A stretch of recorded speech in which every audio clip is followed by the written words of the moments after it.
lilloise, mais attention, Claude Puel a bien insisté cette semaine, il a vu des petits signes de relâchement à l'entraînement, il espère ne pas les revoir en match. Ça tombe mal, après 5 minutes de jeu, une première tentative signée Nicolae pour les Auxerrois et Tony Silva qui s'emploie pour détourner cette balle, cette frappe de l'international roumain sur un renvoi dans l'axe de Francard. Jean Fernandez évidemment déçu, il sait que son équipe a du mal, est en manque de réalisme sur les attaques, mais l'équipe auxerroise a pris le match par le bon bout. Certes, c'est Lille qui a plutôt la main sur le jeu, mais la défense auxerroise qui a été réorganisée avec 3 défenseurs axiaux se comporte très bien. On n'avait pas retrouvé ce système depuis le match nul face à Strasbourg au mois de janvier. Donc Lille est à l'attaque avec des tentatives. Ici on voit Kevin Miralas obliger Rémi Rioux à capter le ballon.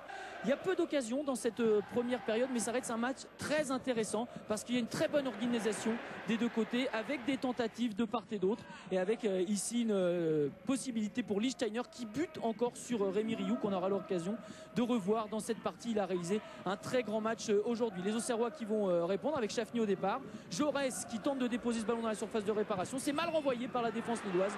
Olièche en profite pour une frappe à 25 mètres et le Kenyan qui ouvre la marque. On est à la 42e minute de cette partie. C'est Rami, justement, on en parlait il y a quelques instants, qui renvoie cette balle dans les pieds et dans l'axe, dans les pieds d'Olièche pour ce qui constitue le deuxième but seulement cette saison, ayant pour origine un tir en dehors de la surface pour les Auxerrois. Alors vous retrouvez Rio Mavouba qui a fait une très bonne première mi-temps. Il est sur le banc, c'est un choix de Claude Puel. Il a décidé de sortir un milieu de terrain pour faire rentrer un deuxième attaquant, la personne de Nicolas Fauvergue. Les Lillois qui tentent de pousser et qui vont se faire contrer sur cette attaque. On y reviendra dans quelques instants parce que les Lillois sont restés un petit peu scotchés sur l'action précédente.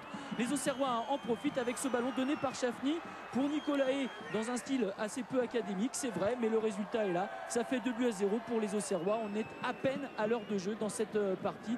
Olièche pour un superbe service vers Chafny dans l'espace. Et puis donc dans l'axe du but de Tony Silva, Nicolae qui inscrit son 11e but de la saison. Alors je vous disais que les Lillois étaient restés scotchés sur l'action précédente. Vous allez voir pourquoi. Les Lillois réclament un penalty en fait pour une poussette en fait sur Nicolas Fauvergue. Il y avait peut-être quelque chose de la part de Mignot. En tout cas, Claude Puel engage ses hommes à réagir. Ils vont le faire dans cette fin de partie avec plusieurs tentatives, notamment de Michel Bastos qui est entré en cours de partie. On va faire pas mal de changements côté lillois. Kluivert va lui aussi entrer dans cette rencontre, mais Rémi Rioux reste impérial et repousse jusqu'à présent toutes les tentatives lilloises. Les opportunités pour les Auxerrois sont l'œuvre de Denis Olièche une nouvelle fois, même si là c'est repoussé par Tony Silva, mais dans l'ensemble la fin de partie va plutôt être à l'avantage des Lillois qui poussent, qui amènent beaucoup de ballons à l'entrée de la surface de réparation. Ici Kluivert donne ce ballon en retrait à Michel Bastos, nouvelle frappe, c'est à côté du cadre de Rémi Rioux. Je vous disais tout à l'heure qu'il y avait 2 bonnes organisations.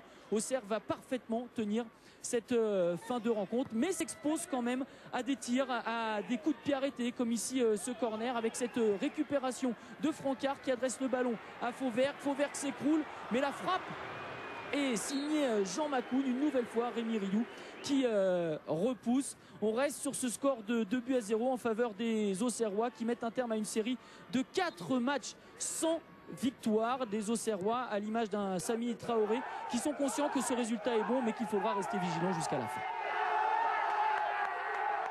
Ça sent bon, il reste combien, 7 matchs 7 matchs, si tout le monde gagne derrière et nous il advienne qu'on fasse un faux pas, ça va se resserrer.